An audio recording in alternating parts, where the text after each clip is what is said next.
Assalamualaikum warahmatullahi wabarakatuh. Alhamdulillahi rabbil alamin. Wa bihi nasta'inu ala umuri dunya waddin. Wa ashhadu an la ilaha illallah al-malikul haqqul mubin. Wa ashhadu anna Muhammadan abduhu wa rasuluh. Salawatu rabbi wa salamuhu wa barakatuhu alaihi wa ala alihi wa sahbihi ajma'in. Amma ba'd. Ikhwatal Islam rahimakumullah, jemaah salat subuh yang mudah-mudahan senantiasa dirahmati oleh Allah Azza wa Jalla. Alhamdulillah, segala puji bagi Allah Jalla wa Ala atas limpahan kenikmatan sampai subuh hari ini, hari ke-16 ya, di bulan Ramadan. Kita masih bisa menjalankan aktivitas kita, sholat subuh berjamaah, kajian, berpuasa di bulan Ramadan, dan amalan-amalan yang lainnya.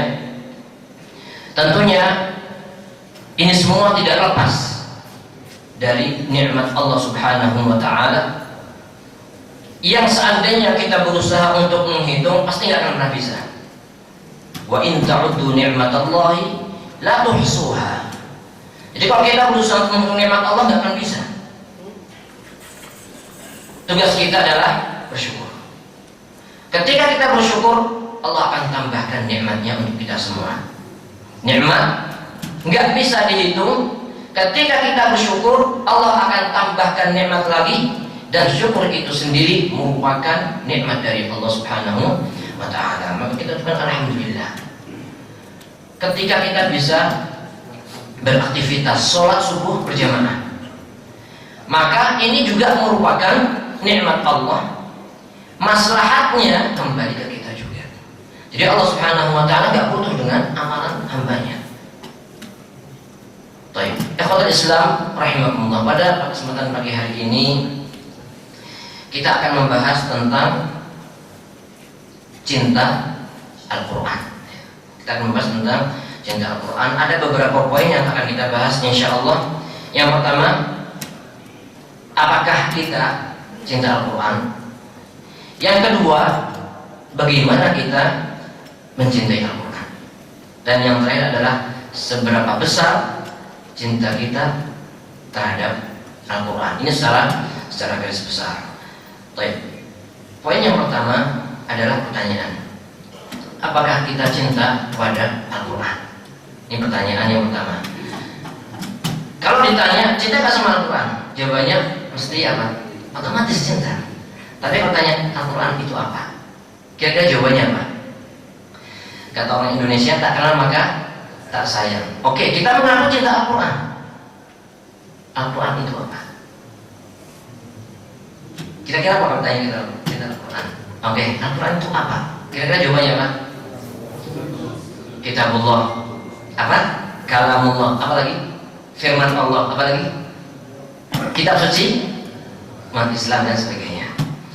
Sebagian ulama mendefinisikan dengan menyebutkan khususiyah, kekhususan Al-Quran itu sendiri. Yang pertama adalah firman Allah Subhanahu wa Ta'ala. Ini yang pertama. Tapi nggak cukup di situ. Yang pertama adalah firman Allah Subhanahu wa Ta'ala. Berarti Al-Quran itu bukan makhluk. Bukan makhluk.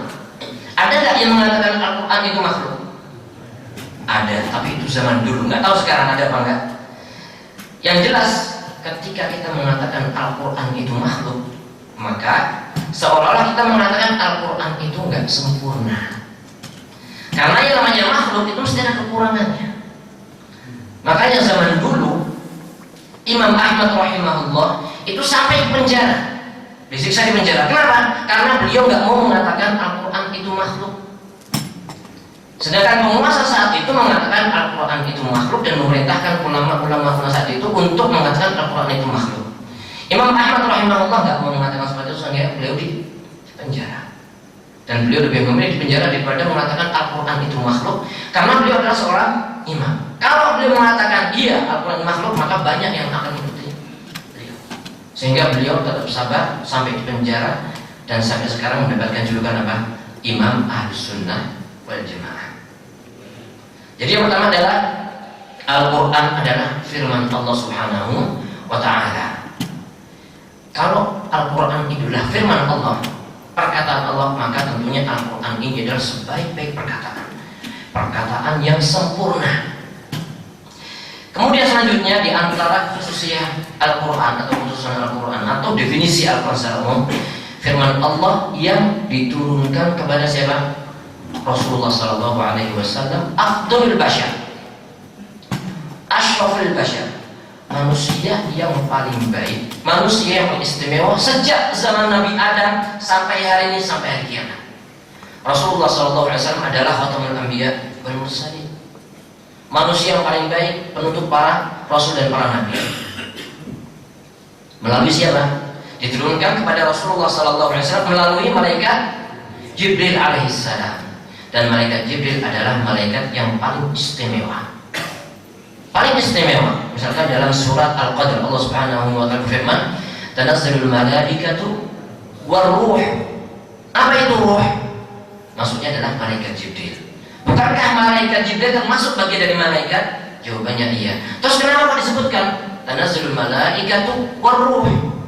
Nah, menyebutkan khas, ya, dzikrul khas ba'dal 'am. Disebutkan secara khusus setelah yang umum, malaikat secara umum, kemudian disebutkan secara spesifik. Itu menunjukkan keistimewaan malaikat Jibril alaihissalam. Jadi malaikat Jibril adalah pemimpin para malaikat. Rasulullah Sallallahu Alaihi Wasallam adalah pemimpin para manusia seluruhnya. Ketika di dunia mungkin tidak kelihatan, orang-orang yang meninggal sebelum Rasulullah mungkin nggak tahu. Tetapi nanti di hari akhirat akan tampak kepemimpinan Rasulullah Sallallahu Alaihi Wasallam, Sayyidul Awwalin wal Akhirin. Ketika manusia dikumpulkan oleh Allah Subhanahu wa Ta'ala semuanya, kemudian mereka berbondong-bondong mendatangi Nabi Adam alaihissalam, melobi ke Nabi Adam, "Ya Adam, anta ul bashar, wahai Adam, engkau adalah bapaknya manusia. Kau sampaikan, kau menghadap Allah Azza wa Jalla tentang urusan hisab ini." Nabi Adam alaihissalam menolak. "Pergi ke Nuh." Manusia berbondong-bondong ke Nabi Nuh. Nabi Nuh nggak mau. Pergi ke Ibrahim, terus ke Nabi Musa, ke Nabi Isa, terakhir ke Rasulullah Sallallahu Alaihi Wasallam. Dan saat itulah Rasulullah tampak kepemimpinannya, Sayyidul Awwalina wal Akhirin. Al-Quran diturunkan di bulan Ramadan. Meskipun ulama agak menjelaskan ya tentang definisi Al-Quran adalah Al-Quran yang diturunkan bulan Ramadan, tidak.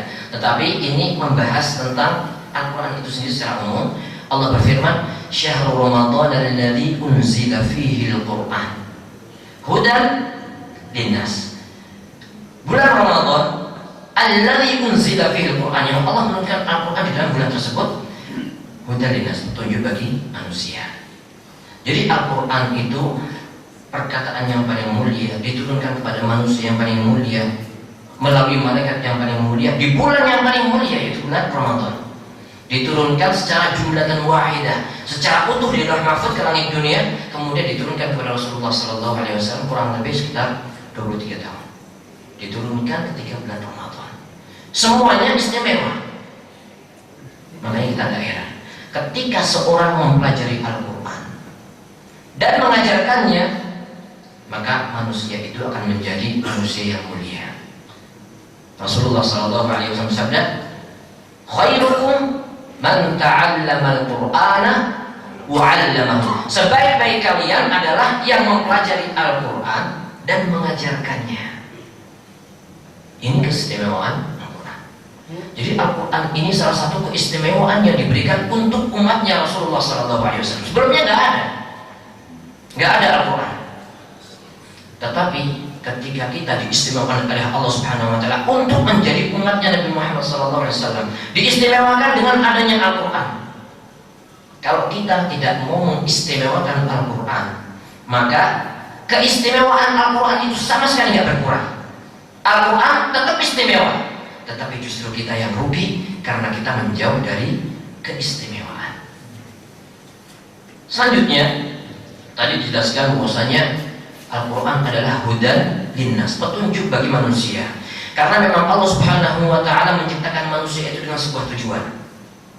Jadi bukan hanya dikatakan hidup, kemudian makan, minum, ya berkeluarga, menikah, meninggal. Enggak seperti itu. Ada tujuannya. yaitu untuk mengesahkan Allah Azza wa Jalla. Manusia diciptakan itu untuk hidup yang kekal. Cuman diawali dengan kehidupan yang sementara di dunia ini, sementara dan gak lama.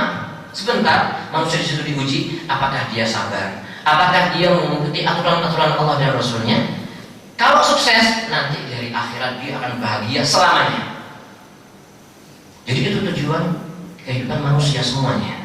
Nah, Allah Subhanahu wa Ta'ala menciptakan manusia dengan tujuan.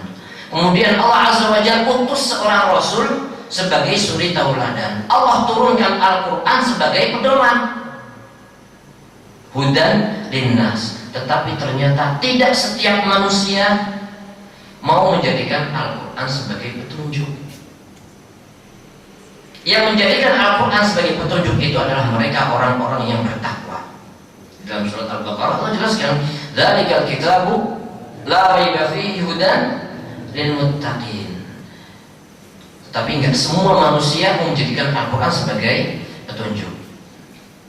Jadi pada asalnya memang Al-Quran adalah petunjuk untuk seluruh umat manusia, pedoman hidup. Tetapi ternyata hanya orang-orang tertentu.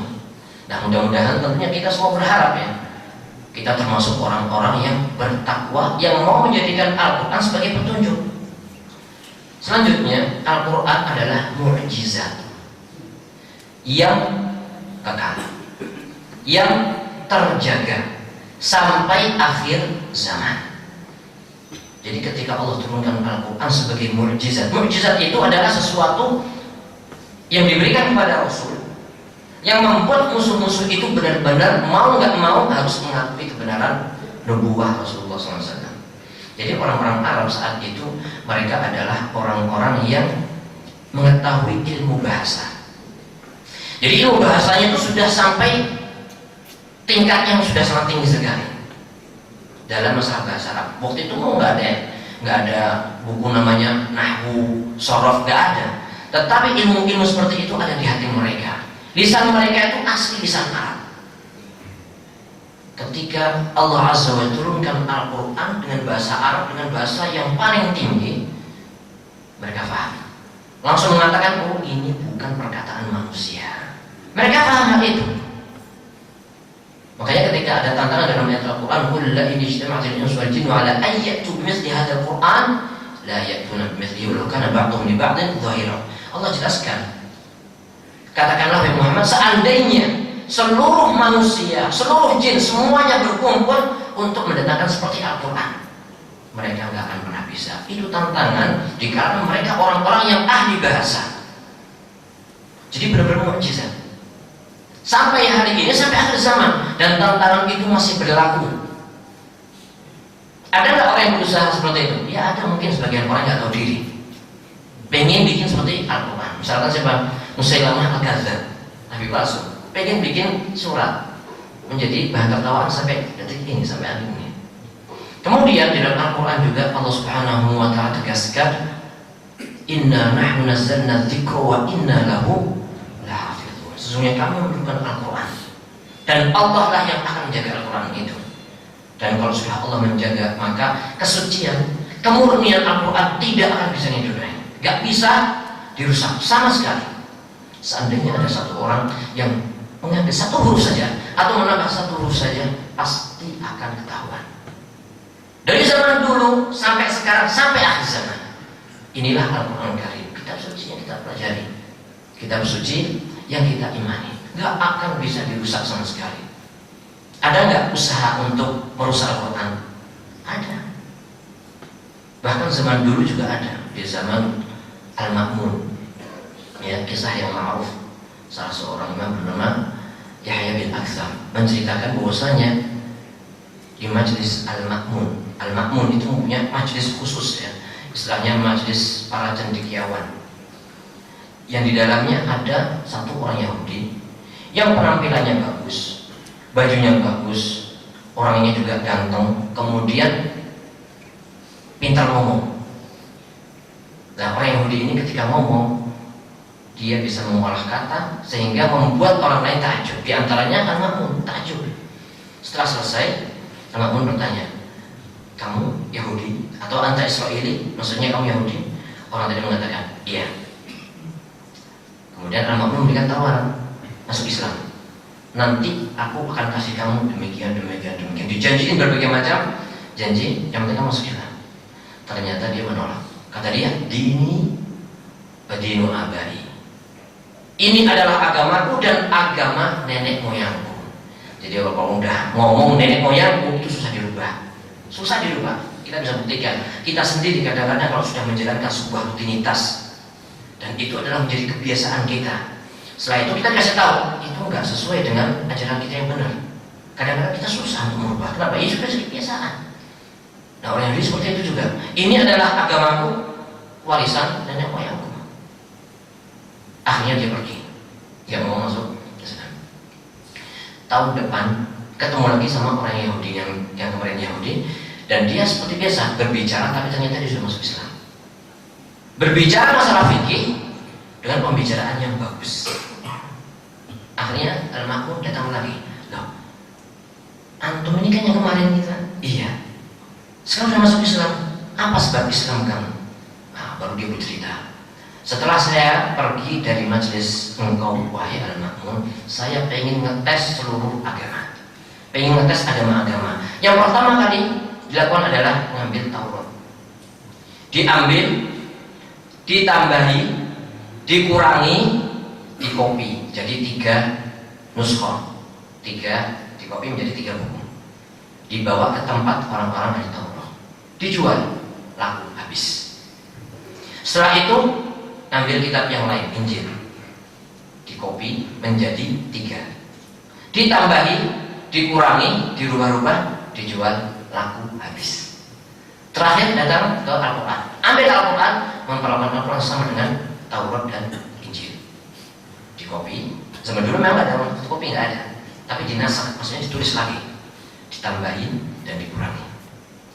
Setelah itu belum dimasukkan ke masjid, masih dimasukkan ke warrokin, itu tempat untuk orang nulis-nulis seperti itu, dibaca, oh ini ada ditambahi, ini ada dikurangi, langsung ditolak. Belum dijual, langsung ditolak. Akhirnya dia mengatakan, saya tahu bahwasanya kitab ini adalah terjaga. Nah, kemudian yang satu namanya Yahya bin Akhtam, tahun itu dia haji. Ketika haji bertemu dengan seorang imam, yaitu Sufyan ibn Uyainah. Ini termasuk imam-imam dunia. Beliau menceritakan tentang masuk Islamnya seorang Yahudi tadi disebabkan seperti itu. Kata Ibn Uyainah, yang seperti itu ada dalam Al-Quran. Di mana? Nah, kemudian dijelaskan. Itu berada di sebuah ayat yang berbunyi bimastuhfidu min kitabillah. Artinya adalah Allah Subhanahu wa taala serahkan penjagaan kitab-kitab yang terdahulu kepada al-ahbar wal ruhban, pada rahib-rahib dan pemuka-pemuka agama. Diserahkan penjagaan kitab, akhirnya hilang kemurnian kesuciannya. Tetapi Al-Quran Allah tidak menyerahkan kepada pemuka agama. Allah sendiri yang menjaga. Inna nahnu nazzalna dzikra wa inna lahu lahafizun. Maka ketika Allah yang menjaga, Al-Quran ini terjaga kesucian kemurniannya sampai hari kiamat. Ini salah satu tentang Al-Quran. Dan yang terakhir adalah di antara definisi Al-Quran adalah muta'abbad bitilawatihi. Ketika kita membaca Al-Quran, maka membaca Al-Quran itu merupakan ibadah khusus, ibadah tersendiri. Dan ini tidak bisa didapatkan ke perkataan-perkataan yang lainnya. Misalkan hadis. Orang baca hadis, kalau dia mempelajari, menghafal sebagainya, dia mendapatkan pahala menuntut ilmu. Tetapi membaca per huruf dapat pahala tertentu nggak ada. Yang ada adalah Al-Quran. Orang yang membaca Al-Quran, setiap satu hurufnya mendapatkan satu kebaikan. Dan satu kebaikan dilipat gandakan 10 kebaikan. Dan Allah Azza wa Jalla Karim, Allah Maha Mulia. Seandainya Allah memberikan apa yang diminta oleh Bani Adam, maka tidak mengurangi kekayaan Allah. Dan Allah Maha Murah, Allah Maha Pemurah, memberikan pahala, melipat gandakan dan sebagainya. Tinggal kita hambanya mau nggak membaca Al-Quran seperti itu. Tapi itu kurang lebih poin yang pertama tentang definisi pengertian Al-Quran.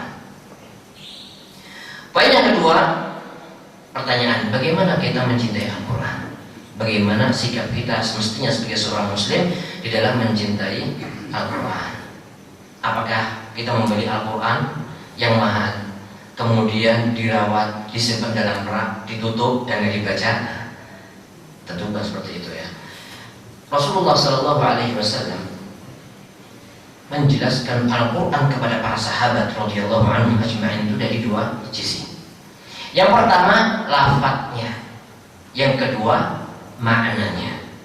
Karena Al-Quran adalah petunjuk, sehingga kita mempelajari bagaimana cara membacanya dan bagaimana memahami Al-Quran tersebut.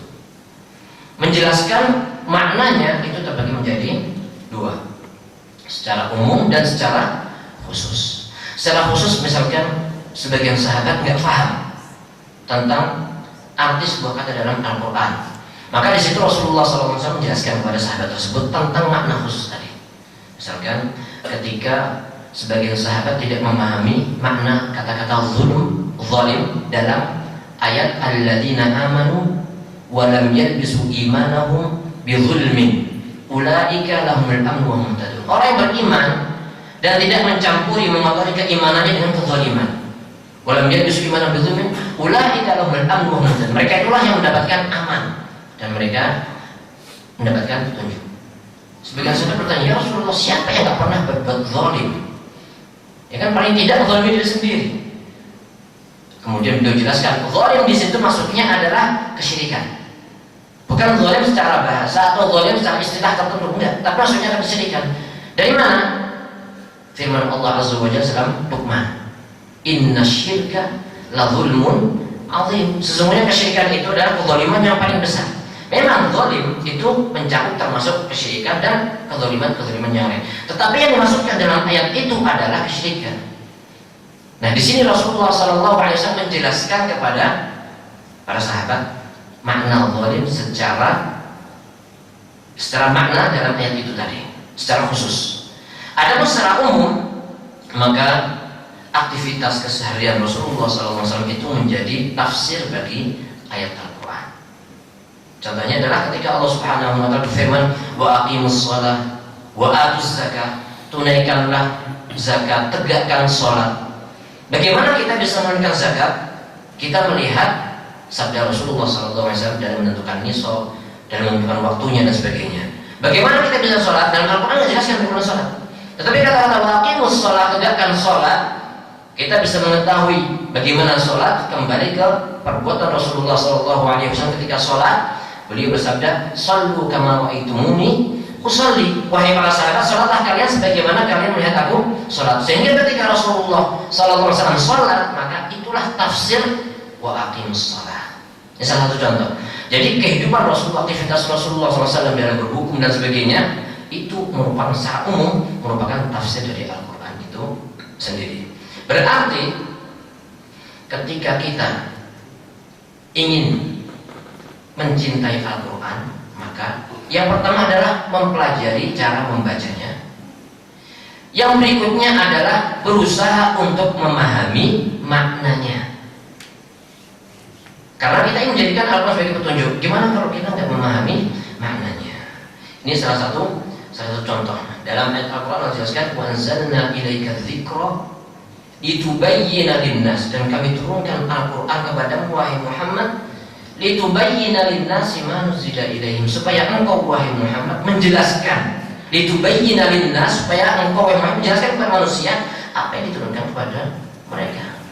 Jadi Rasulullah SAW diutus untuk memberikan suri tauladan, diutus oleh Allah untuk menjelaskan Al-Quran kepada umat manusia. Dan menjelaskan itu mencakup lafaz dan maknanya. Sehingga ketika kita ingin mengatakan, oke, ya kita cinta Al-Quran, maka kita harus mempelajari cara membaca dan memahami maknanya. Apakah cukup dari situ? Tentu tidak. Ditambah lagi dengan apa? Mengamalkan isinya. Karena Al-Quran adalah petunjuk. Nah, kalau kita cuma mempelajari saja tapi tidak mengamalkan, sama saja. Berarti ketika kita mencintai Al-Quran, pertama mempelajari lafadznya, yang kedua memahami maknanya, yang ketiga mengamalkan isinya. Dan inilah yang dilakukan oleh orang-orang terdahulu, salafus saleh, para sahabat radhiyallahu anhum ajma'in. Di antaranya adalah seperti yang dikisahkan oleh sebagian di antara mereka, para tabi'in atau murid-murid para sahabat, ketika mereka menceritakan tentang sahabat radhiyallahu anhum ajma'in, bagaimana cara mereka mempelajari Al-Quran. Ya, mengatakan annahum kanu, dulu mereka para sahabat radhiyallahu anhum, idza ta'allamu minan nabi sallallahu alaihi wasallam 10 ayat, kalau mereka belajar dari Rasulullah sallallahu alaihi wasallam 10 ayat, 10 ayat, lam yujawizuha hatta yata'allamu ma fiha minal ilmi wal amal.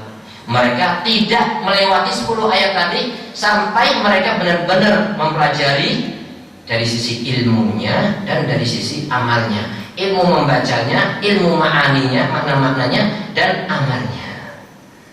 Qalu, mereka mengatakan fata'allamna al-Qur'ana wal ilma wal amala jami'an. Maka kami mempelajari Al-Qur'an dari sisi ilmunya dan amal sekalian. Amalannya sekalian juga dipraktikkan. Makanya di antara mereka walihada kanu yaqum muddatan fi hifdz surah. Mereka untuk menghafal satu surat itu butuh waktu yang lama. Tetapi itu bukan sekedar hafalan saja, Al-Qur'an itu benar-benar menjadi pedoman kehidupan mereka. Wa qala Anas, salah seorang sahabat mengatakan, kana rajul idza qara'a al-Baqarah wa al-Imran jalla fi a'yunina. Dulu kalau ada sebagian di antara sahabat kalau membaca surat Al-Baqarah atau Ali Imran, maka terlihat berwibawa. Berbeda dengan zaman sekarang. Terkadang seorang hatam 30 juz dalam waktu yang singkat cepat, tapi kadang-kadang belum memahami dan belum mengamalkan. Jadi mereka salafus saleh benar-benar telah memberikan suri tauladan kepada kita. Para sahabat radhiyallahu anhum benar-benar memberikan contoh kepada kita bagaimana cara mencintai Al-Qur'an. Yaitu dengan apa? Mempelajari lafadznya, memahami maknanya, dan mengamalkan secara langsung. Salah satu di antara kisah yang menunjukkan bahwasanya mereka benar-benar menjadikan Al-Qur'an itu di hati mereka adalah seperti kisah tentang Zurarah bin Aufah. Ini salah seorang imam dari kalangan tabi'in. Ketika sholat melewati sebuah ayat, yaitu firman Allah, fa idza nuqira fin naqur fadzalika yawma idzin yawmun asir. Ketika Allah tiupkan sangkakala, maka hari adalah hari yang sangat susah. Tiba-tiba beliau pingsan. Setelah pingsan, meninggal dunia. Kenapa? Karena Al-Quran itu benar-benar masuk ke dalam hati mereka. Nah, yang seperti inilah yang dicontohkan oleh orang-orang terdahulu kepada kita semua. Baik, jemaah subuh rahimani wa rahimakumullah. Ini poin yang kedua. Jadi bagaimana kita mencintai Al-Quran sudah jelas ya. Pertama mempelajari bacaannya, mempelajari maknanya, dan berusaha untuk mengamalkan semaksimal mungkin. Poin yang ketiga, ini pertanyaan bagi kita semua sebagai bahan renungan ya. Seberapa besar cinta kita terhadap Al-Quran? Nah, ini kita hubungkan dengan poin-poin yang sebelumnya. Kita tahu bahwasanya cinta itu adalah anugerah terindah. Nah, dia mengatakan seperti itu. Orang hidup tanpa cinta terasa hampa. Al-Quran itu adalah keistimewaan untuk umat ini, dan itu merupakan kenikmatan yang besar karena adalah petunjuk. Ketika seorang cinta Al-Quran, maka dia telah menunjukkan anugerah yang terindah dengan kenikmatan yang terbesar. Maka cinta Al-Quran itu adalah nikmat yang sangat besar. Akan tetapi cinta itu bukan sekedar pengakuan, tetapi harus dibuktikan dengan perbuatan. Yang dari situ kita bisa memberikan apa istilahnya cermin. Istilahnya kita tuh ngaca seberapa besar cinta kita, maka kita lihat seberapa besar perhatian kita terhadap Al-Quran. Karena orang yang cinta itu akan memperhatikan sesuatu yang dicintai. Lah kalau kita mengaku cinta Al-Quran, seberapa besar perhatian kita terhadap Al-Quran? Kita sudah bahas bahwasanya cara mencintai Al-Quran dengan cara mempelajari lafadznya. Nah, pertanyaan kita, sudahkah kita mempelajari lafadznya? Cara membaca Al-Quran, mempelajari maknanya, sudahkah kita mempelajari maknanya? Ini pertanyaan semua buat kita. Kalau kita perhatikan sekeliling kita, terkadang sebagian kita enggan untuk mempelajari maknanya. Nggak ada niatan untuk mengkaji tafsirnya, bahkan baca Quran terjemah aja nggak ada niatan. Sampai khatam baca Quran terjemah nggak ada. Itu sebagian kaum muslimin seperti itu. Jadi Al-Quran jadikan sebagai bacaan saja. Padahal Al-Quran itu bukan sekedar bacaan, tapi merupakan pedoman. Dan Al-Quran itu bukan pedoman tanpa bacaan, tapi juga harus dipelajari cara membacanya. Ini realita di sekeliling kita. Terkadang seorang nggak ada keinginan sama sekali untuk memahami Al-Quran itu. Ada juga sebagian kaum muslimin yang jangankan maknanya, lafadznya nggak dibaca, kecuali mungkin bulan Ramadan. Kalau sudah bulan Ramadan, semangat tadarusan, baca Al-Quran, bikin target supaya khatam. Setelah Ramadan, seolah Al-Quran itu ditutup, dimasukkan ke dalam rak, nggak dibuka lagi. Dibukanya kapan? Besok, tahun depan, di bulan Ramadan. Sebagian kaum muslimin ketika Ramadan nggak hatam, nggak sempat, sibuk. Kalau tanya cinta Al-Quran, nggak mau cinta sama Al-Quran. Ramadan nggak hatam Al-Quran. Sekarang kalau Ramadan nggak hatam Al-Quran, di luar Ramadan, jangan harap. Itu kondisi realita sebagian kaum muslimin yang mengaku cinta Al-Quran. Sebagian yang lain bahkan jangankan membaca, bisa aja enggak bisa baca Al-Quran. Padahal Al-Quran ini adalah keistimewaan yang Allah turunkan untuk umat ini. Dan tadi sudah kita jelaskan bahwasanya seandainya kaum muslimin nggak perhatian terhadap Al-Quran, maka Al-Quran tetap istimewa sampai hari kiamat. Dan kaum muslimin itulah yang akan rugi karena dia menjauh dari keistimewaan. Nah, sebagian kaum muslimin nggak bisa baca Al-Quran dan nggak tertarik ingin baca Al-Quran, atau mungkin sudah bisa tetapi nggak ada ketertarikan untuk memperbaiki bacaannya, merasa sudah cukup.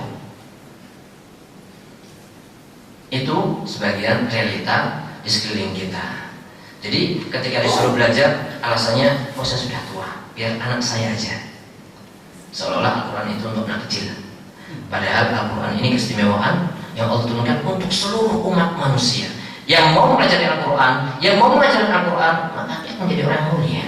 Seperti yang disebutkan dalam hadis tadi. Baik. Kemudian poin yang perlu kita jadikan bahan renungan ini ada beberapa asar, beberapa perkataan dari orang-orang terdahulu yang menunjukkan keistimewaan Al-Quran. Yang pertama adalah Al-Quran itu sumber keberkahan. Di dalam Al-Quran Allah jelaskan, kitabun anzalnahu ilaika mubarak yadabbaru ayati. Allah turunkan Al-Quran sebagai sumber keberkahan. Keberkahan apa? Keberkahan itu adalah kebaikan yang sangat banyak. Usia kita, waktu kita, rizki kita, kenikmatan-kenikmatan yang Allah berikan kepada kita, kita sangat mengharapkan keberkahannya. Dengan barokah, maka nikmat itu akan bermanfaat.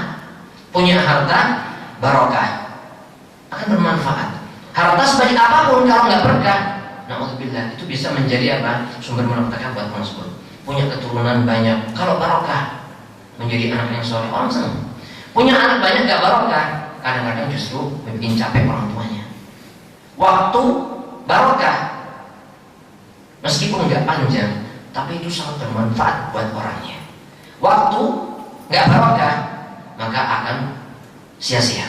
Padahal waktu itu atau usia itu adalah modal yang sangat berharga di dalam kehidupan seorang. Sekarang kita menjadi keseharian, kita sadar atau nggak sadar, waktu itu terus berjalan. Usia kita itu terus bertambah. Sadar atau nggak sadar, usia itu terus bertambah. Dan semakin bertambah usia itu semakin dekat dengan kematian. Meskipun nggak ada yang tahu siapa, nggak ada yang tahu kita ini kapan akan berjumpa dengan kematian. Tetapi seiring berjalannya waktu, kita itu sedang mendekati kematian. Sadar atau nggak sadar? Nah, waktu yang terus berjalan ini akan menentukan kebahagiaan kita nanti di akhirat.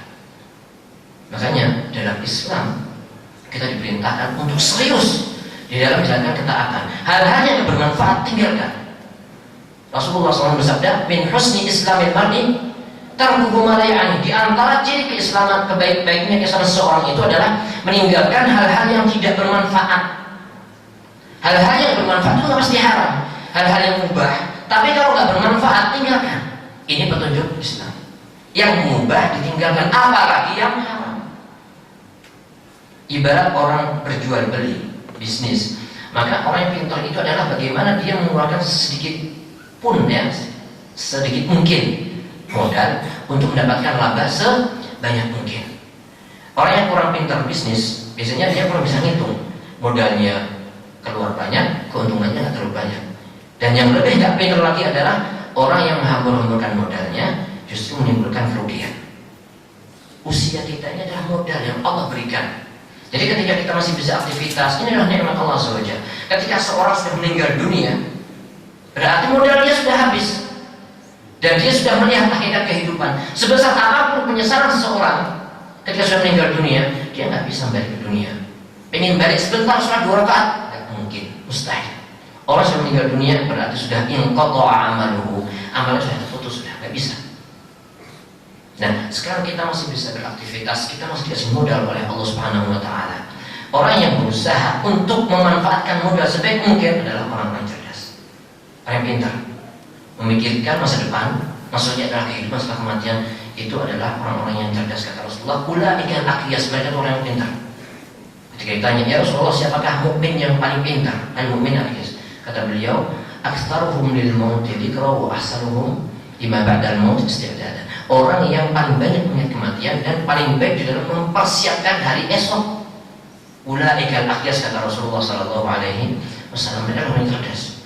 Jadi seorang itu bagaimana memanfaatkan modal dia supaya bisa mendatangkan pahala sebanyak mungkin. Nah, ini kaitannya dengan keberkahan. Ketika Allah berikan keberkahan pada seorang hamba, maka waktu ini akan bermanfaat.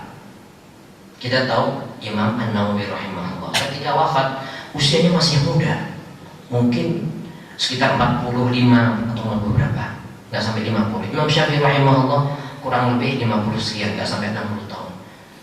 Tetapi ketika beliau wafat, meninggalkan warisan ilmu, tulisan-tulisan yang sangat banyak sekali, yang itu dipelajari oleh orang-orang yang hidup setelahnya.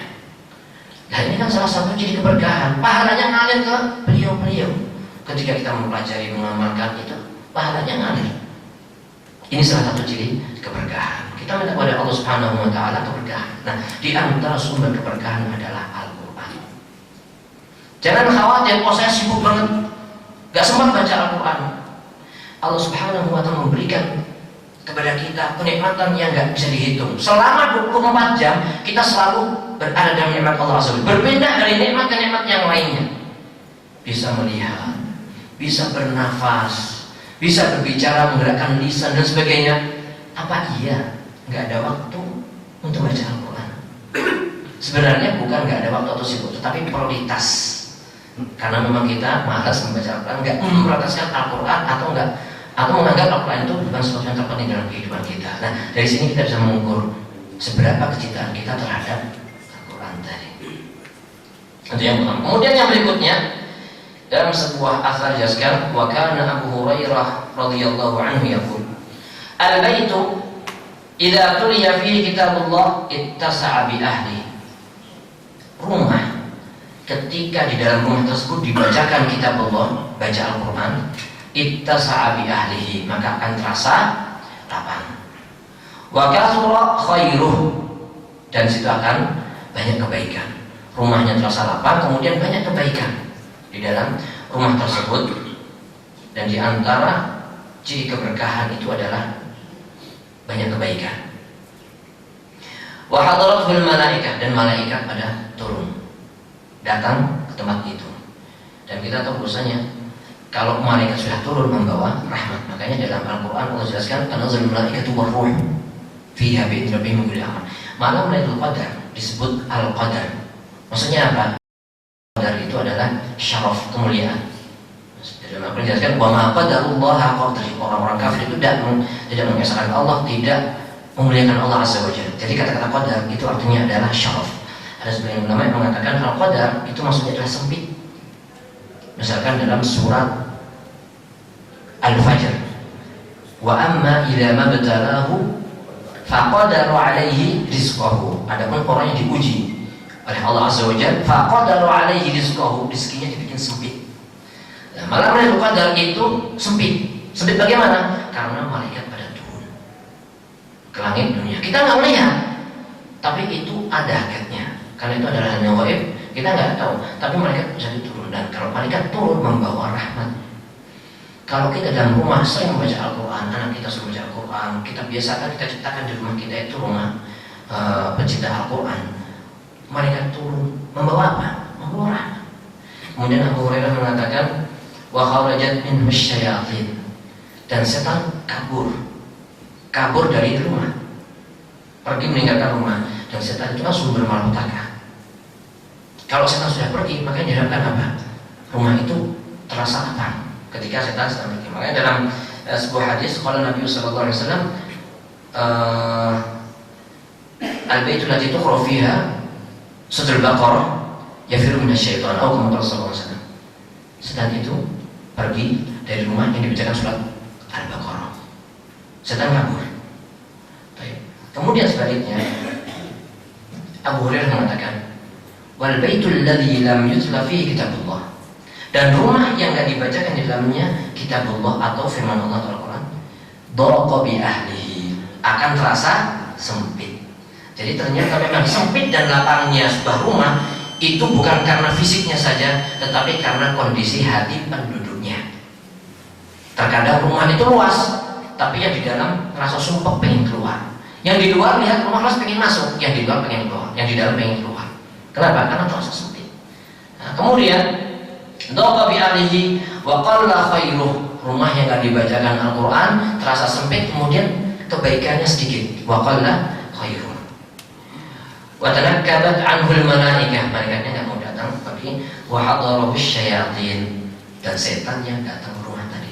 Nah, kalau setan sudah datang ke rumah, terjadi kejelekan. Jangan dibayangkan setan itu cuma pocongan, cuma yang genderuwo, bukan itu. Maksudnya adalah setan yang benar-benar datang dan membisikkan kejelekan-kejelekan kepada penghuni rumah tersebut. Terjadinya perceraian, cekcok dan sebagainya. Di antara sebabnya apa? Bisikan setan. Setan yang berprestasi adalah setan yang bisa mengganggu pasutri sampai cerai. Jadi setan itu punya sebuah tempat khusus di laut, kemudian mengumpulkan setan-setan yang lainnya. Pemimpin para setan iblis mengundang, setan kamu ngapain? Saya sudah bisa mengganggu manusia gini, dan dia belum bermaksiat. Oh, sekarang maksiat bisa tobat. Kamu ngapain? Saya gini. Oh, kamu nggak ngapain-ngapain. Sampai ada setan yang mengatakan, saya mengganggu dua pasutri dan saya nggak meninggalkan keduanya sampai keduanya bercerai. Baru setelah itu setan mengatakan, anta. Wah, kamu hebat. Jadi setan yang berprestasi adalah yang bisa mengganggu pasutri. Dan cara mengusir setan diantaranya adalah kita jadikan rumah kita ini suasana Al-Quran, pecinta Al-Quran. Nah, kalau kita nggak suka sama Al-Quran, nggak pernah dibacain Al-Quran, justru di dalamnya terdapat kemaksiatan, disetelinnya nggak jelas. Apa yang kita harapkan dari rumah itu? Apa yang kita harapkan kebaikan dalam rumah tangga? Kemudian yang terakhir, kita tahu bahwasanya Allah Subhanahu wa Ta'ala Maha mengetahui isi hati setiap hambanya. Isi hati setiap hambanya. Di antara hamba yang memang gak perhatian sama Al-Quran sama sekali, gak perhatian sama firman-Nya, dan Allah mengetahui setiap hamba yang cinta terhadap firman-Nya. Allah Maha tahu.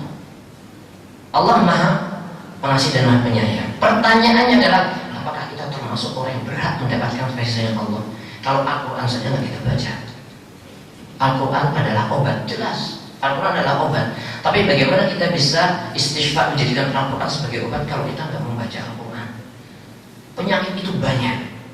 Penyakit hati, hasad, iri, penyakit hati, suka bermaksiat. Penyakit hati itu sangat banyak sekali. Di antara obatnya adalah Al-Quran. Banyak membaca Al-Quran. Bagaimana kita bisa tenang kalau kita nggak baca Al-Quran? Ala bidzikrillahi tatma'innul qulub, dengan mengingat Allah, dengan zikir kepada Allah, hati kita akan tenang. Dan di antara zikir yang afdal adalah membaca firman-Nya. Bagaimana kita bisa mendapatkan ketenangan, keberkahan kalau Al-Quran nggak pernah kita baca? Jadi akhwatul Islam rahimani wa rahimakumullah, tentunya kita semua berharap seandainya memang kemampuan kita membaca Al-Quran itu nggak seperti misalkan imam masjid di Mekah, di Madinah, atau nggak seperti mereka para qurra, tapi paling tidak kita semua berusaha untuk mencintai Al-Quran dengan sebenarnya, mempelajari Al-Quran dengan sebenarnya, sehingga meskipun kita nggak seperti mereka dalam ilmu Al-Quran, tapi tetap kita berharap masuk ke gerbong mereka, masuk ke golongan mereka. Siapa? Orang yang mau belajar Al-Quran dan mau mengajarkannya. Belajar Al-Quran sebisa kita ajarkan kepada cucu kita, kepada anak kita. Meskipun cuma bisa ngajarin yang surat pendek, surat Al-Fatihah, jangan pernah meremehkan. Di situ banyak kebaikan, banyak keberkahan. Tapi kalau sejak awal kita sudah mengatakan, ntar aja, oh nanti aja, nggak perhatian sama Al-Quran, maka dikhawatirkan kita semakin menjauh dari keberkahan Al-Quran itu sendiri. Tapi akhwatul Islam rahimahullah, inilah kajian kesempatan pada hari ini.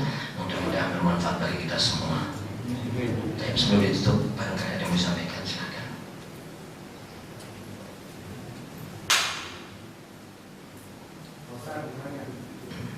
Kalau Al-Quran itu kan bilang firman Allah. Kalau kita bilang jimat juga kita bisa nggak? Maksud jimat itu seperti Rasulullah kan yang saya tahu Rasul bilang supaya kita terhindar dari apa? Dari sihir, makanya kurma ajwa. Wah, ini jimat. Nah, kalau menurut Ustaz boleh nggak kita dalam jimat, tapi jimatnya dalam bentuk ada baik, bukan jimat yang bahasa jimat-jimat orang-orang hitam lah. Nah, kalau menurut Ustaz gimana? Jimat itu artinya apa? Kalau kata orang Jawa, barang siji di rumah gitu ya. Jimat ya, disimpan untuk keselamatan Allah. Mana? Anda nggak tahu definisi jimat itu apa, tapi yang jelas Al-Qur'annya itu adalah perisai. Kalau kita katakan Al-Quran adalah perisai, itu lebih mulia. Kan seperti itu, membentengi diri kita. Dan bukan cara dengan dikantongin kemana-mana pergi, enggak, tapi dibaca. Seperti itu. Jadi untuk katakan jimat Allah, lebih baik kita katakan yang lain aja. Tapi tadi kita bilang ya tadi itu tadi makan kurma ajwa itu. Sama. Apakah boleh kita katakan jimat? Anda nggak tahu pengertian jimat itu apakah ada di situ konotasi yang diartikan baik gitu? Anda nggak tahu. Nah, lebih baik kita sampaikan apa adanya kan? Oke. Baik. Ya, silakan. Sebelum ada ilmu nahu sorok, saya pernah dengar kalau surah yang nahu sorok itu diambil dari Al-Quran. Allah alam. Sumbernya dari mana ilmu nahu sorok ya? Yang jelas itu kan berkaitan dengan bahasa. Dan kalau kita perhatikan rujukannya itu nggak mesti ke Al-Quran saja, tetapi rujukannya adalah ke perkataan orang zaman dulu, terutama ahli-ahli bahasa. Jadi misalkan ada sebuah kaidah baik itu dalam nahwu atau sorok, kemudian mereka kembalikan ke syair-syair atau perkataan-perkataan orang zaman dulu, karena perkataan mereka bisa dijadikan sebagai landasan. Tetapi memang bahasa yang paling tinggi adalah Al-Quran otomatis. Seperti itu. Wallah. Selesai sholat subuh, mana yang lebih utama, baca Quran langsung atau zikir pagi dulu? Masing-masing itu ada tempatnya, masing-masing ada waktunya. Bacaan Al-Quran itu adalah bacaan yang afdol, karena dia adalah firman Allah Subhanahu Wa Taala. Tapi ada waktu-waktu tertentu yang bisa ada azkar yang lainnya yang lebih utama. Banyak sekali. Contohnya misalkan masuk kamar mandi, kita membaca apa? Allahumma inni a'udzubika minal khubuthi wal khaba'ith. Bukan berarti kita mengatakan bahwasanya doa ini lebih afdal dari Al-Quran, tidak. Tetapi kan memang waktu mau masuk hammam ini yang kita ajarkan. Kita diajarkan untuk membaca doa itu. Begitu juga dalam waktu pagi mendatang, maka nggak masalah kita gabungkan dua-duanya. Tetapi jangan sampai ketinggalan zikir pagi dan petang, karena itu juga merupakan salah satu perisai untuk diri kita. Jadi kita baca dan kita gabungkan antara baca Al-Quran dengan zikir petang. Selesaikan dulu, Al-Quran bisa dilanjutkan terus pagi, siang, dan sebagainya. Tapi di waktu pagi sebelum terbitnya matahari kita baca itu dulu. Kita, wallahu a'lam. Pertanyaan Ustaz. Kan Al-Quran itu kalau kita sudah mentadabburinya kan Al-Quran itu kan berisi tauhid ya, kisah-kisah maupun hukum-hukum ya. Tapi setelah kita mentadabburi kita kan yang kita paling ingat itu yang sering kita lakukan yang maksimal aja. Padahal itu kan banyak sekali ya. Tapi kita lupa gitu. Itu kenapa ya Ustaz? Apa kurang sering membaca gimana? Maksudnya lupa apanya? Lupa apa yang sudah kita tadabburi selama 30 juz itu misalnya kan banyak isinya kan akidah, kisah-kisah, hukum ya. Tapi yang paling dominan itu kayak yang zakat gitu, cara sholat yang kita ingat, yang kita ingat. Selainnya enggak. Ingat. Memang tadabbur itu adalah perintah Allah SWT. Kita diperintahkan untuk tadabbur. Tadabbur itu artinya apa? Merenungi, menghayati makna Al-Quran. Lah kita ini bukan orang Arab, ya kan? Supaya bisa tadabbur bagaimana? Sedangkan tadabbur adalah perintah Allah. Maka kita belajar sebisa kita. Nggak harus kita jadi orang Arab fasih orang enggak, tetapi bagaimana kita berusaha untuk memahami Al-Quran itu supaya kita bisa tadabbur. Maka belajar tafsir. Dan memulai tafsir kan ada tingkatan-tingkatannya. Kita nggak diperintahkan untuk menjadi ahli tafsir semuanya, harus mengetahui makna enggak. Tapi ketika kita mempelajari secara umum, dengan memahami secara umum itu sudah bisa membantu kita untuk tadabbur, dan tadabbur itu diperintahkan. Kita membaca Quran terjemah misalkan, itu sudah bisa membantu kita untuk tadabbur, meskipun kita nggak memahami setiap kata dalam Al-Quran. Tapi ketika kita memahami secara umum, itu bisa membuat kita tadabbur, dan tadabbur itu diperintahkan oleh Allah Azza wa Jalla. Kita diperintahkan untuk tadabbur, karena Al-Quran itu nggak diturunkan untuk orang Arab, tapi diturunkan untuk semuanya, dan Allah tidak akan membebani manusia di luar batas kemampuan. Artinya ketika Allah Azza wa Jalla memerintahkan kepada kita untuk tadabbur, berarti itu bisa, tinggal mau atau tidak. Orang Arab yang asli Arab zaman Rasulullah, di antara mereka nggak mau dengan Al-Quran bahkan untuk telinga, padahal mereka bisa paham. Jadi masalah tadabbur ini kembali ke kemauan, bukan ke kemampuan. Kalau mampu otomatis mampu, tinggal kita mau nggak belajar memahami makna meskipun secara umum, seperti itu. Nah, ada pun sebagian yang tidak. Memang tadabbur itu bermacam-macam, tingkatannya juga bermacam-macam. Ketika seorang semakin menggali, memahami Al-Quran, semakin mendalami Al-Quran, maka hasil tadabburnya nggak sama dengan orang yang secara global.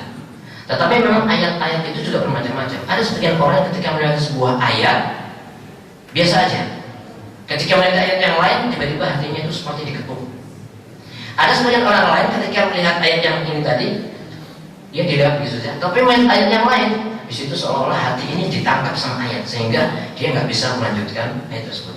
Dan ini banyak contohnya, salafus saleh, para sahabat, para tabi'in. Ada di antara mereka ketika sholat sendirian membaca sebuah ayat, kemudian berhenti di ayat itu diulang-ulang sampai subuh.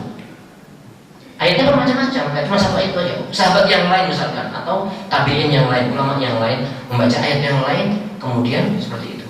Begitu membaca sebuah ayat, seolah ayat itu menahan bacaan dia sehingga nggak dilanjutkan, terus dibaca sampai subuh. Jadi ini juga pelajaran buat kita. Kalau kita sudah memahami sebuah ayat, kemudian kita memahami dan ketika membaca tadabbur, seolah-olah hati kita ini sedang benar-benar menikmati ayat tersebut. Nggak apa-apa berhenti di ayat itu, kita ulang-ulangin terus. Jadi namanya aja. Itu keindahan Al-Quran di situ. Ketika kita bisa menghayati Al-Quran, seperti itu. Jadi misalkan sebagian bapak-bapak di sini mengkaji tafsir, ini bagus, makanya kita kaji tafsir itu bagus. Terutama yang berkaitan dengan surat Al-Fatihah, kemudian surat-surat pendek yang sudah kita hafal. Setelah kita gali maknanya, ketika kita sholat sendirian, baca pelan-pelan, jangan buru-buru, pengen cepat selesai ya harus. Tapi ini kalau sendirian ya, kalau jadi imam ya jangan banyak-banyak, kasihan makmumnya, nanti batu-batu semua. Jadi ketika sholat sendirian, sudah ketika ada sebuah ayat yang sudah kita pahami, kita ulang-ulang, dampaknya berbeda antara orang yang membaca sekaligus baca pengen cepat selesai dengan orang yang bacanya pelan-pelan. Allah berfirman, "Wala tilqu ana tartila." Ketika membaca itu dengan cara tartil, pelan-pelan dan menghayati maknanya. Insya Allah kalau kita sudah berusaha belajar seperti itu, kita akan benar-benar menikmati bacaan Al-Quran itu. Allah.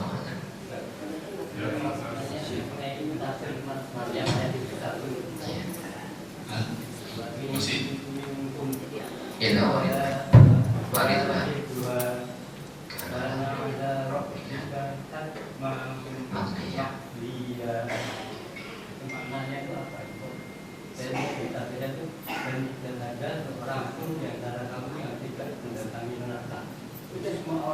bukan mendatangi, melewati. Ada yang lolos, ada yang cemplung. Jadi nggak semuanya masuk, nggak seperti itu maksudnya. Tapi untuk lebih secara mendadak, wallahu a'lam, saya berani. Saya kalau bicara seperti ini nggak berani. Lebih baik kita bisa tafsir, kita bisa sama-sama, nggak apa-apa. Tapi kalau untuk menafsirkan, tapi maksudnya bukan setiap orang masuk, nggak seperti itu. Melewati iya, tapi kalau masuk dalam bukan seperti itu. Beda antara melewati dengan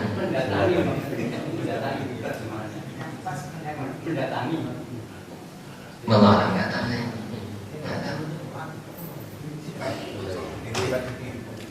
Mudah-mudahan bisa dikaji di kesempatan lain. Ya Ustaz, saya pernah membaca surat Yasin itu. Kalau membaca surat Yasin itu pahalanya segala macam 2 kali lipat dari surat lain. Itu memang benar Ustaz. Tentang keutamaan surat, sebenarnya banyak sekali athar atau dalil yang menunjukkan keutamaan surat, keutamaan ayat. Tapi ternyata banyak. nggak sedikit, banyak dalil-dalil yang ternyata nggak benar. Dan itu bukan perkataan Nabi, cuman orang sengaja bikin, kemudian dia sebagian ke Nabi. Tujuannya apa? Tujuannya baik, supaya orang suka membaca surat tertentu. Tapi untuk menentukan tentang keutamaan surat sebagainya itu harus kembali kepada Nabi. Seperti itu. Karena yang tahu tentang surat itu adalah Nabi aja. Nah, sebagian orang memang sengaja bikin-bikin hadis-hadis palsu seperti itu, tujuannya supaya orang suka membaca. Nah, ketika banyak yang hadis Nabi dengan yang bukan hadis Nabi, sehingga kan campur-campur seperti itu perlu untuk diteliti lagi. Nah, untuk yang khusus surat itu tadi, wallah anak nggak tahu apakah itu sahih Nabi mengatakan seperti itu atau tidak, saya nggak tahu seperti itu. Tetapi memang realitanya banyak sekali hadis-hadis yang nggak benar. Dan sebagian ulama pun juga menukil yang nggak benar tadi di dalam kitab-kitab mereka. Makanya sebagian ulama yang lain mengingatkan hati-hati dengan kitab-kitab tertentu. Kenapa? Karena di situ nggak diseksi dalam urusan keutamaan surat. Seperti itu. Wallahu a'lam. Sebagai orang tidak berbahasa Arab, saya berusaha memahami Al-Quran dan baca tafsirnya. Terus terang baca tafsir Ibnu Katsir itu membingungkan sekali. Maka ada saran nggak sih? Tafsir yang ringan tapi mudah dipahami. Kitab tafsir Ibnu Katsir itu tafsir yang boleh dikatakan termasuk tafsir yang agak levelnya agak tinggi. Bahkan sebagian saya mengatakan itu beliau itu menulis untuk ulama, sebagian mengatakan seperti itu. Artinya ketika ulama yang membaca tafsir Ibnu Katsir, maka akan semakin mendapatkan faedah lebih banyak daripada kita. Jadi kalau berpemula nggak harus membaca tafsir Ibnu Katsir, kecuali kalau kita sedang mengkaji bersama. Nah, itu terserah ustadznya mau ngambil kitab apa. Yang penting ustadznya menjelaskan. Tapi kalau kita pengen untuk pemula pengen memahami Al-Quran, nggak harus langsung ke Ibnu Katsir. Banyak tafsir-tafsir yang ringan, yang lebih ringkas, yang dijelaskan secara umum. Misalkan tafsir namanya tafsir Muyassar. Ada tafsir Syekh Abdurrahman As-Sa'di, itu lebih ringkas. Kalau Ibnu Katsir kadang-kadang beliau juga menyebutkan riwayat, kadang menyebutkan beberapa hadis, kadang menyebutkan seperti itu. Kalau ada yang bimbing nggak masalah. Kalau sendiri ya lebih baik ada yang ringkas-ringkas seperti itu. Wallahu a'lam. Saya lagi Ustaz.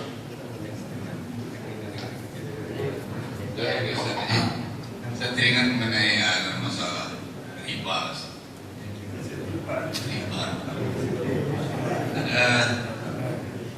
Saya ini orang awam misalnya, tapi saya baca-baca juga ini riba itu sebetulnya ada bukan skala tambahan terhadap membayar utang riba, nah.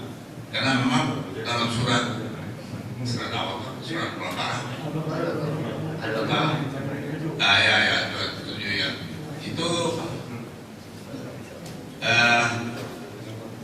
ada di sana riba. Kalau itu saja ya riba, memang apa sekecil apapun riba itu haram.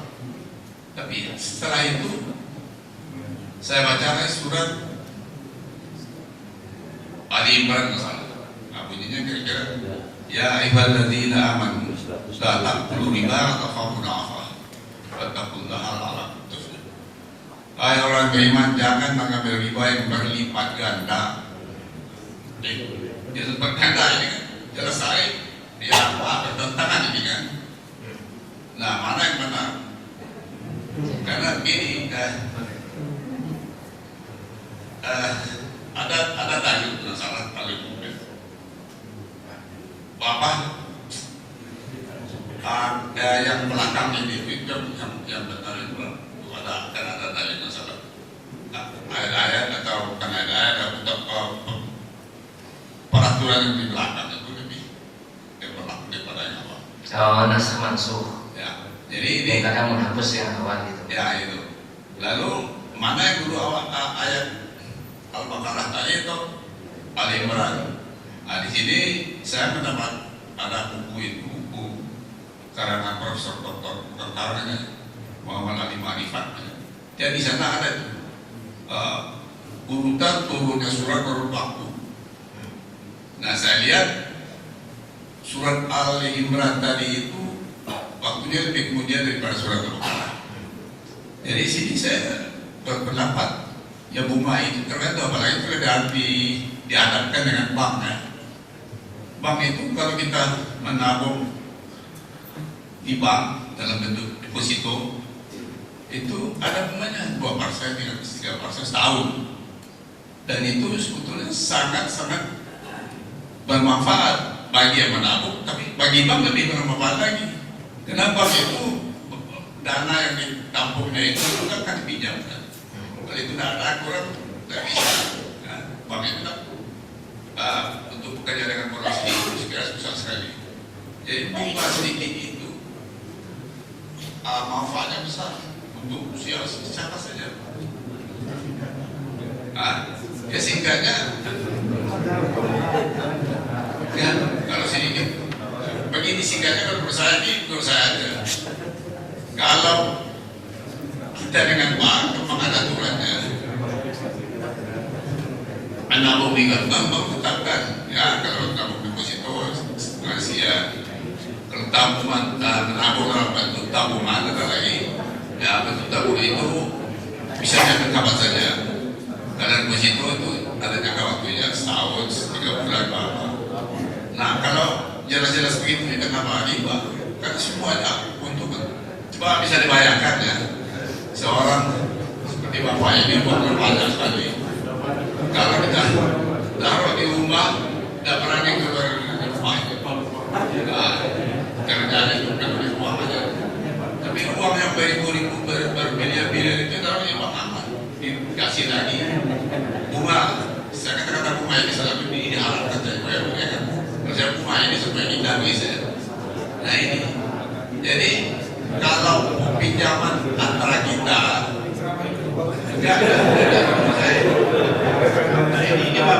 ini masalah penting ini masalah sangat penting dia. Kalau riba itu haram, ya, saya pernah mendengar seorang ustazah mengatakan riba sekecil-kecilnya riba itu sama dosanya itu seorang anak yang menggauli ibunya. Kalau begini dia hancur kita semua ini. Tidak ada yang masuk surga ini. Itu. Jadi ini apa sebetulnya? Kan? Ya itu. Oke, saya bingung juga bahasa dari mana. Intinya untuk mengatakan ayat ini nasikh, ayat ini mansukh, ayat ini menghapus ayat yang lain, itu nggak mudah dengan mengatakan oh ini yang terakhir turun berarti nasikh. Nggak bisa seperti itu. Nasikh dan mansukh itu nanti yang terakhir. Ayat yang satu dengan yang lain itu saling menguatkan dan saling menjelaskan. Nggak bisa kemudian dengan mudah kita mengatakan oh ini dari Imran, ini surat Al-Baqarah berarti Imran menghapuskan seperti itu. Jadi kaidah nasikh dan mansukh itu ada aturan sendiri. Itu yang pertama. Yang kedua, riba, yang namanya riba tetap riba. Nggak kemudian dibedakan antara yang banyak sama yang sedikit, sama aja. Ada akal mudha'afah yang berlipat-lipat itu punya haram, yang sedikit pun juga haram, sama-sama haramnya. Terus manfaatnya besar. Nah, manfaat itu kan menurut kita manfaat. Tapi menentukan sebuah hukum itu bukan menurut logika kita. Kemampuan akal manusia itu terbatas. Allah Subhanahu wa Ta'ala memberikan akal kepada kita itu tujuannya untuk apa? Kita mempelajari syariat. Sudah, itu aja. Bukan untuk mengkritisi syariat. Ketika ada syariat kemudian kita katakan ini tidak sesuai dengan pendapat saya misalkan. Nah itu enggak tepat seperti itu. Nah kemudian sekarang itu nanti manfaatnya besar sekali. Nanti kita masuk neraka semua. Urusan neraka dan surga itu bukan kita nggak usah menentukan. Yang penting ini loh syariatnya, siap nggak terima. Gitu aja. Wallah itu yang bisa saya sampaikan. Jadi ketika menentukan hukum itu jangan cari fatwa yang kira-kira enak buat saya. Jangan seperti itu. Yang lebih hati-hati kan seperti itu ya. Wallah itu bisa.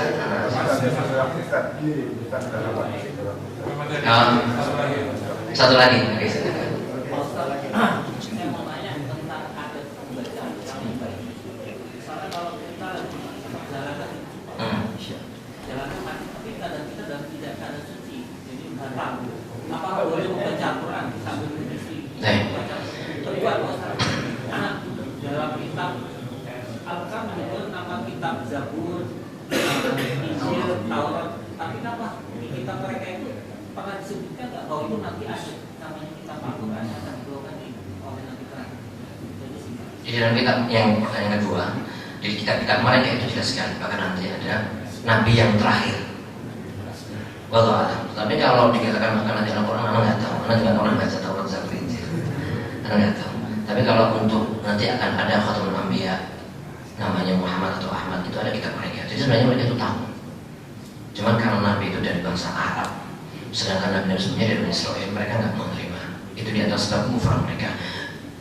Sebagian orang Arab sendiri juga nggak mau menerima Al-Quran, meskipun mereka sudah tahu kalau Al-Quran itu adalah firman Allah.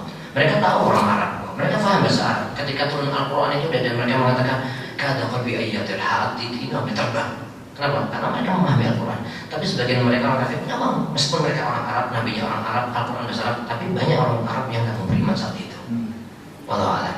Kemudian yang pertama tadi tentang membaca Al-Quran, dibedakan antara membaca Al-Quran dengan membaca Al-Quran dan menyentuh mushaf, itu nggak sama.